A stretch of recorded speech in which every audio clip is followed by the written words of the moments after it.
Hey latchkey kids and driving mutants, I'm Lady Shasha, Mistress of the Snark, connoisseur of the Gore, and your hostess with the mostest. I just watched Texas Chainsaw Massacre 2022, and despite the title, much like Halloween 2018 and Scream 2022, this is a sequel and a soft reboot at the same time. A requel, I guess. And I'm even more excited to say that this is the only movie in the Texas Chainsaw Massacre series to give us an actual Texas Chainsaw Massacre. This movie also answers the question, what if Leatherface was more like Jason Voorhees? And the answer is, you get a more entertaining movie.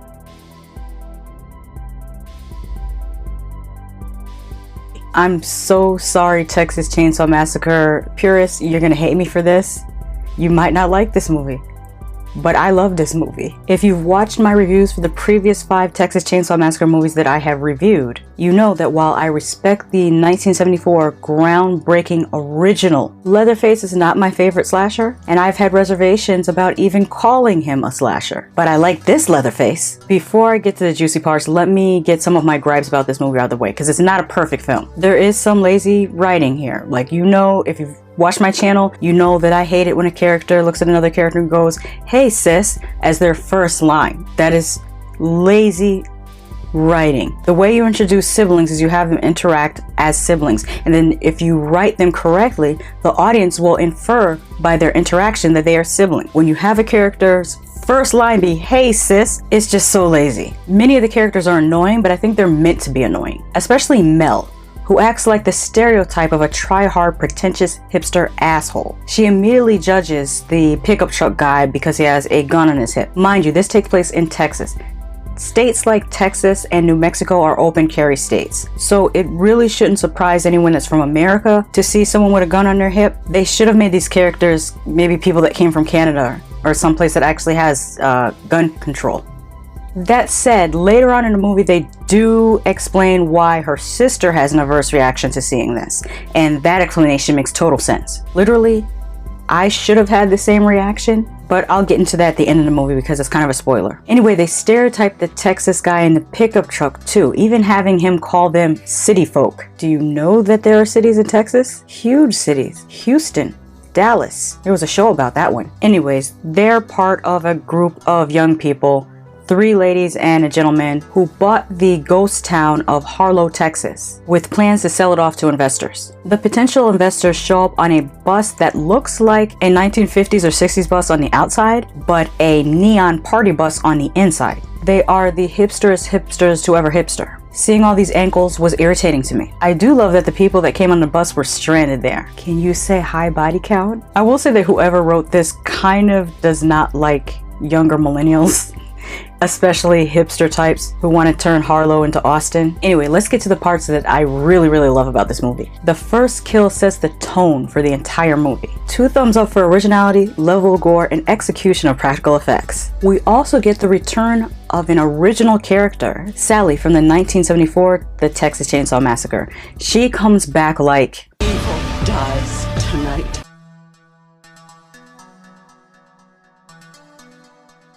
There are some dumb moments in this, like when Mel was hiding under the bed and she wants the people on the bus to know that she can't get out of the house. Homegirl has a whole Apple Watch on. Text your sister on the bus. Also, the useless girl with the braids, who told nobody of the impending danger. To be fair, Mel and her sister said nothing either. For some reason, everybody in this movie has a problem with their mouths working. How hard is it to tell people that there's a big guy with a skin mask on and a chainsaw on the loose? This movie kinda had me rooting for Leatherface. Like I said, I found this very enjoyable.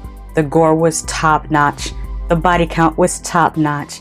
It restored my faith in this series. I mean, I would say if I were going to recommend the Texas Chainsaw franchise, I would say watch it in this order. The original 1974 Texas Chainsaw Massacre, Leatherface, the 2017 prequel, and then this one. And then you have a solid trilogy right there. I almost started to say something, but it is a spoiler. With that, I'm going to say this ends the spoiler-free section of this review, because I'm going to get into a few little spoilers for those who want to hear the spoiler review. Okay, here's your last warning. We're getting into solid spoilers. At the time of this recording, this was available on Netflix, so I definitely encourage you to watch it on Netflix first and then let me know what you think of it before you watch the spoiler section of this video. Last warning, spoilers, let's go.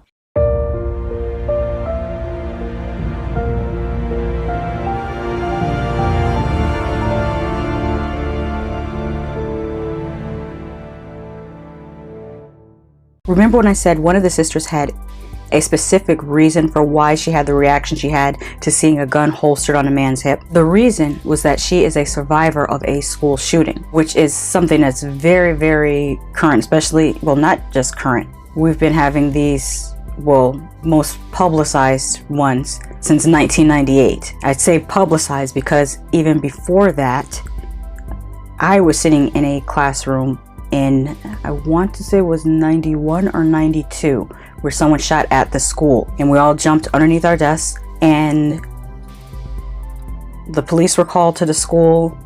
School was not dismissed.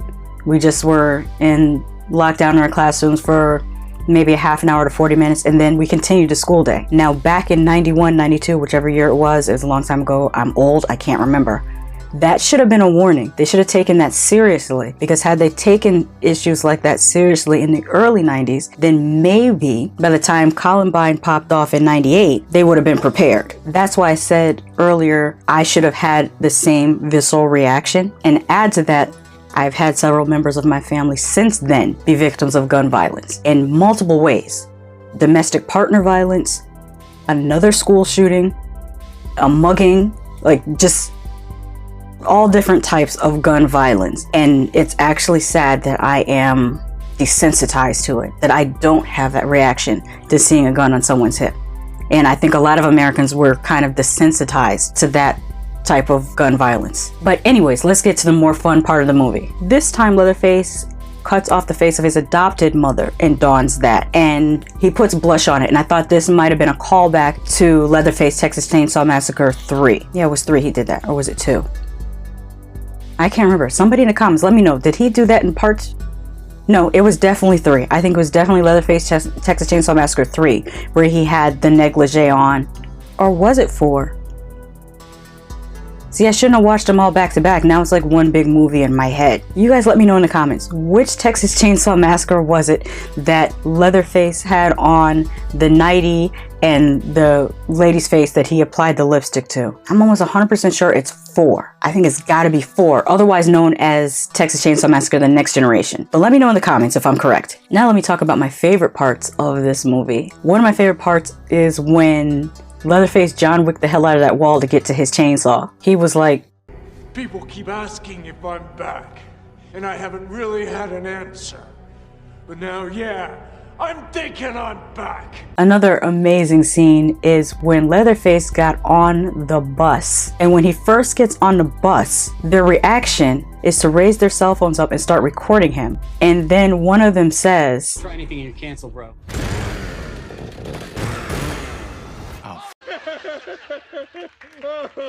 It's funny because it's true.